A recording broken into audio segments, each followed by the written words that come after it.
Doctor Gurmeet Singh ji, Shri Rajendra Singh Bagga जी, पूर्व महापौर श्रीमती संयुक्ता भाटिया जी और प्रदेश के विभिन्न जनपदों से आज साहबजादा दिवस के अवसर पर उपस्थित सभी बहनों और भाइयों, भारत के इतिहास का एक ऐसा दिवस जो हर युवा को और हर बच्चे को एक नई प्रेरणा देता है।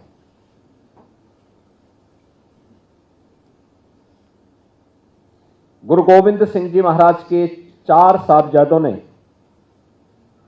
देश और धर्म की रक्षा करने के लिए जो महान बलिदान दिया, उस महान बलिदान के प्रति कृतज्ञता ज्ञापित करने का दिवस है। साहबजादाओं के प्रति सम्मान का भाव व्यक्त करने का दिवस है वीर बाल दिवस।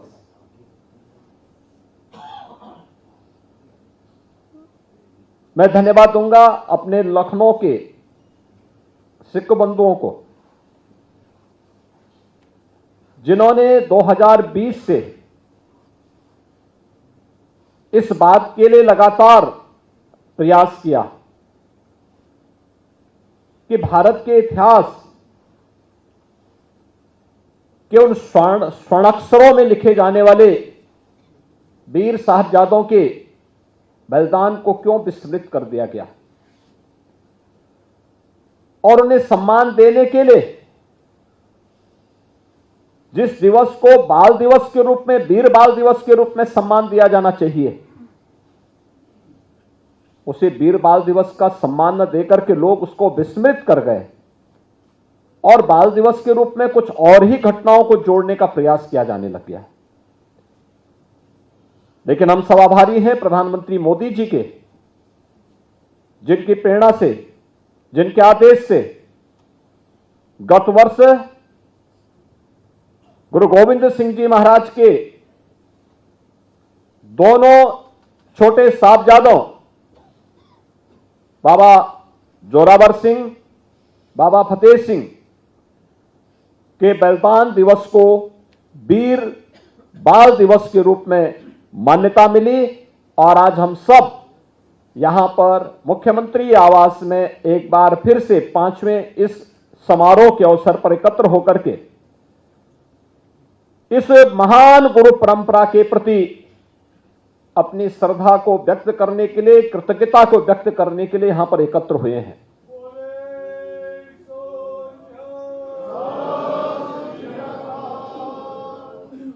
अब याद करिए कि गुरु गोविंद सिंह जी महाराज के दोनों बड़े साहबजादे बाबा अजीत सिंह, बाबा जुझार सिंह चमकौर के युद्ध में बलिदान हुए। हम सब के लिए प्रश्न वही है, क्या सिख गुरुओं का बलिदान क्या व्यक्तिगत के लिए था, परिवार के लिए था? नहीं, इस देश के लिए था, इस धर्म के लिए था। गुरु नानक देव जी से जो परंपरा प्रारंभ हुई, वे एक संत थे, भक्ति में रमे हुए थे, अद्भुत सिद्धि थी, भक्ति का जागरण करते थे। लेकिन भक्ति में भी शक्ति होती है, निर्भीकता उनका गुण था, और बाबर को भी चुनौती देने का कार्य उन्होंने उस कालखंड में किया था।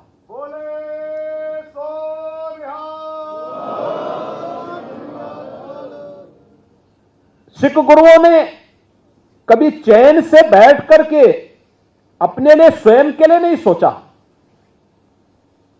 अगर आप जाएंगे देश के अलग अलग क्षेत्रों में, अलग अलग गुरु परंपरा ने अलग अलग परंपराओं की शुरुआत की। किसी सिख गुरु के द्वारा लंगर की परंपरा को अनिवार्य हिस्सा बनाने का कार्य किया गया। किसी ने सरोवरों के माध्यम से एक नई प्रेरणा प्रदान की। गुरु अर्जुन देव ने जहांगीर के अत्याचारों का डटकर के मुकाबला किया और गुरु तेग बहादुर जी तो एक अद्भुत मिसाल थी। याद करिए, आज से सैकड़ों वर्ष पहले गुरु तेग बहादुर उस समय इस बात को लेकर के कि कश्मीरी पंडितों पर अत्याचार हो रहे हैं, हमें इसके खिलाफ आवाज उठानी ही चाहिए, और उस समय स्वयं का बलिदान देकर के कश्मीर पर होने वाले अत्याचारों को रोकने का कार्य गुरु तेग बहादुर जी महाराज ने किया था।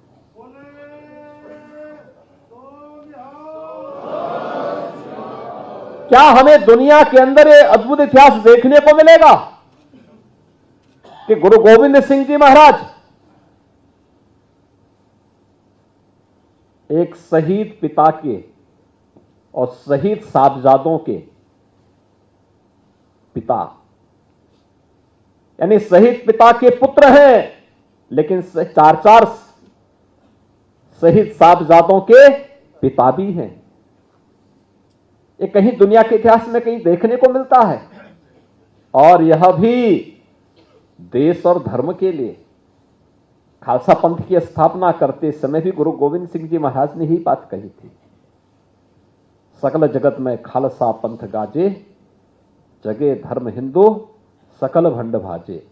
भाइयों बहनों, ये हम सब के लिए एक नई प्रेरणा है, एक नया आदेश है, एक नया संदेश है। सब कुछ गुरु ग्रंथ साहब में ही समाहित करते हुए उस दिव्य ज्योति ने हम सब के लिए एक नई प्रेरणा दी। परिश्रम और पुरुषार्थ से न भागना, देश और धर्म के लिए सब कुछ न्यौछावर करने की एक ताकत अपने में समाहित करना, और गुरु कृपा से आज इसी का परिणाम है कि सिख जहां भी है अपने परिश्रम और पुरुषार्थ से कुछ करके दिखाता है।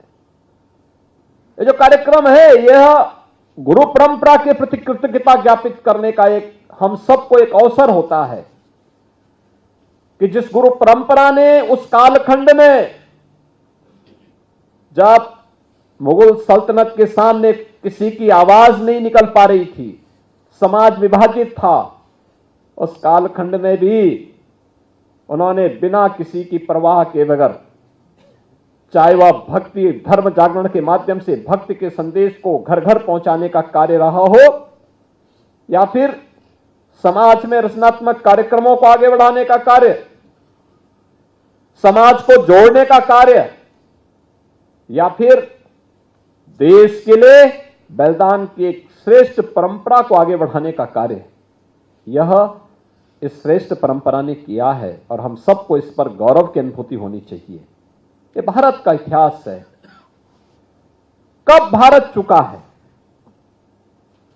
गुरु गोविंद सिंह जी महाराज के चार साहबजादे, बाबा अजीत सिंह, बाबा जुझार सिंह, बाबा जोरावर सिंह, बाबा फतेह सिंह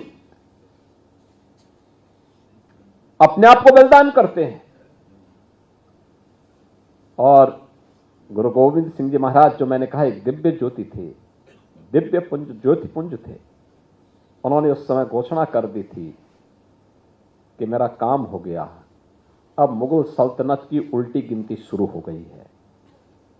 और आप देखते होंगे गुरु गोविंद सिंह जी महाराज की स्मृतियों के प्रति, उनके प्रकाश पर्व पर वीर बाल दिवस के कार्यक्रम में हम सब आज भी, कल भी, हर व्यक्ति इसके साथ जुड़ा हुआ है, इस आयोजन के साथ जुड़ रहा है, पूरा देश जुड़ रहा है। आज दिल्ली में प्रधानमंत्री जी स्वयं इस कार्यक्रम में भागीदार बने,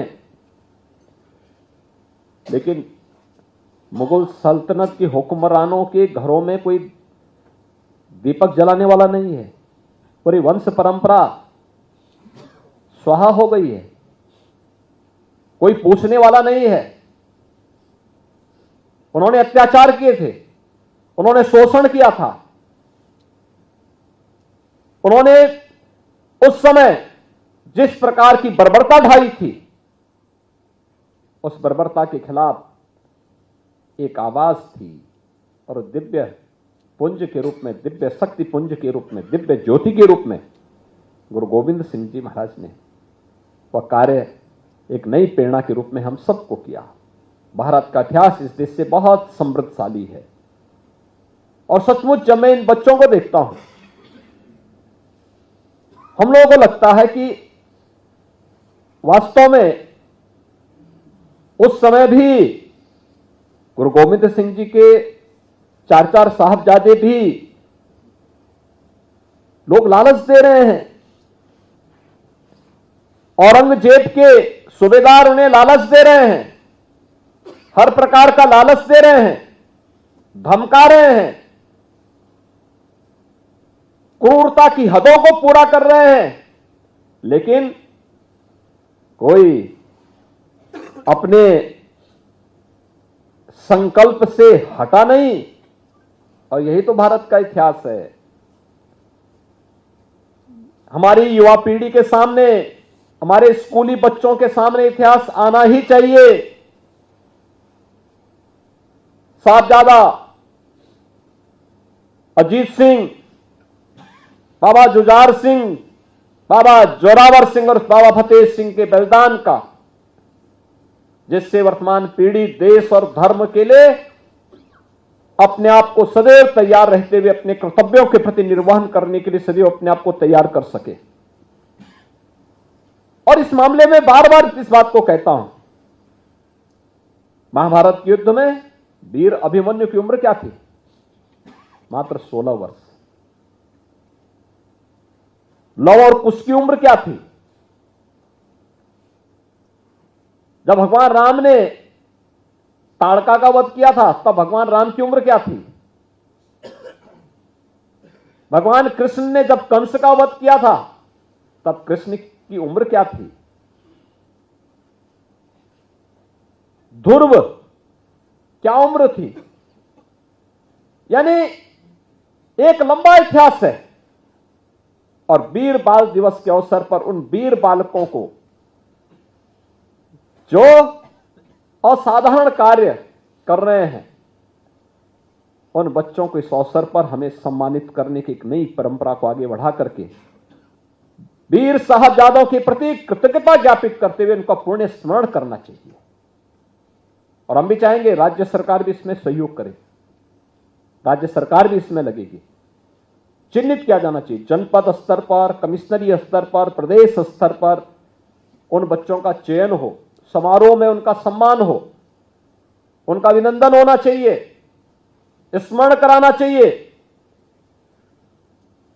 चमकौर के युद्ध में जब बाबा अजीत सिंह और बाबा जुझार सिंह शहीद हो रहे हैं, युद्ध लड़ रहे हैं, बरसात का समय है, क्या परिस्थिति रही होगी, क्या उम्र थी, लेकिन फिर भी जूझ रहे हैं देश और धर्म के लिए। मुगल सल्तनत तो एक ही बात चाहती थी कि ये लोग केवल एक बार केवल एक कबूल कर लें कि साहब ठीक है हम आपके अधीन हैं, आगे से कुछ नहीं करेंगे। या फिर बहुत होता है कहते हुए तुम इस्लाम स्वीकार कर लो। बहुत सारे लोग हैं जो इसके पीछे जा रहे हैं। लालच में व्यक्ति क्या नहीं कर दे रहा है, लेकिन ये गुरु प्रेरणा और उस संकल्प के साथ डटे रहना, यही महानता दिलाती है, महानता यही प्रदान करती है। आज हम सब यहां पर हैं। आप सोचिए देश के प्रधानमंत्री जी भी वीर बाल दिवस के समारोह में भाग ले रहे हैं, राज्यों के मुख्यमंत्री भाग ले रहे हैं। और ये मेरा सौभाग्य है, मेरे मंत्रिमंडल और मेरे सहयोगियों का सौभाग्य है कि इस मुख्यमंत्री आवास पे गुरुबाणी का पाठ इसी बहाने इस आयोजन के माध्यम से हो जाता है। यह हमारा सौभाग्य है कि इस अवसर पर आप सबसे सामूहिक रूप से एक साथ मुलाकात हो जाती है। प्रदेश भर से आए हुए हमारे सिख बंधुओं के साथ इस कार्यक्रम के माध्यम से एक संवाद हो जाता है और उस कार्यक्रम को आगे बढ़ाने का एक अवसर हम सबको प्राप्त होता है। बहनों और भाइयों, हम सबको अपने इस इतिहास पर गौरव की अनुभूति करनी चाहिए। अपनी इस गौरवशाली परंपरा को और उन्नत करने के लिए निरंतर प्रयास करते रहने चाहिए। और मैं बार बार इस बात को कहता हूं, उन स्थलों को चिन्हित करना चाहिए जो गुरु नानक देव जी से संबंधित हैं।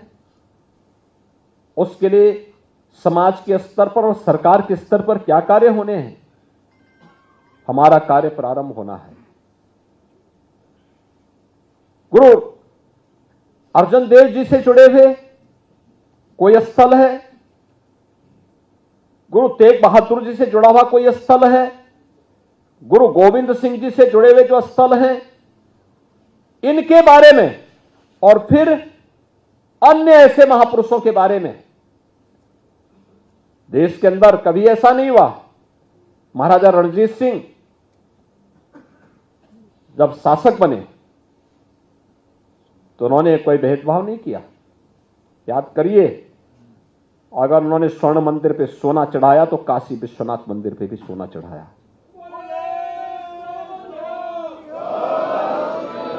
जितना सोना वहां दिया उतना ही काशी में भी दिया। यही नहीं, देश के अंदर आप कहीं भी जाइए, आपको महाराजा रणजीत सिंह जी के द्वारा प्रदत्त यह उपहार वहां देखने को मिलेगा। ये दिखाता है कि एक सांझी विरासत है, एक साथ आगे बढ़ी है। और मैं तो बार बार इस बात को कहता हूं, हर शिष्य सिख है। जो भी गुरु परंपरा के प्रति श्रद्धावनत है वो अपने आप में एक सिख है, क्योंकि गुरु के प्रति सम्मान का भाव रखता है। और हमें इस परंपरा को और मजबूत करना है, जितना कुछ हो सकता है। गौरवशाली परंपरा, आने वाली पीढ़ी सीखे पौरुष और पुरुषार्थ क्या होता है, परिश्रम कैसे किया जाता है, हमें उससे नहीं हटना है, क्योंकि हमारी पहचान है। विपरीत परिस्थितियों में कैसे कार्य करना है, यह हमारी पहचान बननी चाहिए। और उस पहचान को विपरीत परिस्थितियों में जूझते हुए आज तो अच्छी दिशा में आप आए हैं, बहुत अच्छी दिशा में आगे बढ़ चुके हैं। हमें कभी भी अपने मार्ग से विचलित नहीं होना है। गुरु परंपरा के प्रति हमेशा कृतज्ञता ज्ञापित करना यह हर भारतवासी का दायित्व होना चाहिए, हर हिंदुस्तानी का दायित्व होना चाहिए। और यही हमें आगे बढ़ने के लिए एक संबल भी हम सबका होगा। मैं आज के इस अवसर पर आप सबको इस बात के लिए आश्वस्त करता हूं कि गुरु परंपरा के लिए और इस गौरवशाली परंपरा को आगे बढ़ाने के लिए राज्य सरकार और ये डबल इंजन की सरकार सदैव आप सबके साथ में है। मैं एक बार फिर से आज वीर साहबजादा दिवस के अवसर पर, जिसे हम वीर बाल दिवस के रूप में आज यहां पर आयोजित कर रहे हैं, इस अवसर पर प्रदेश भर से आए हुए आप सभी प्रतिनिधियों का मैं हृदय से मुख्यमंत्री आवास पर आयोजित कार्यक्रम में अपने सभी सहयोगियों की ओर से आपका अभिनंदन करता हूं, आपका स्वागत करता हूं और विश्वास व्यक्त करता हूं कि इन चार साहबजादों का बलिदान हम सब के लिए, पूरे प्रदेशवासियों के लिए, देशवासियों के लिए एक नई प्रेरणा होगी। हम सबको आगे बढ़ने के लिए एक नई ताकत मिलेगी। आप सबको, प्रदेशवासियों को इस दिवस की अपनी शुभकामनाएं देता हूं। हम इन वीर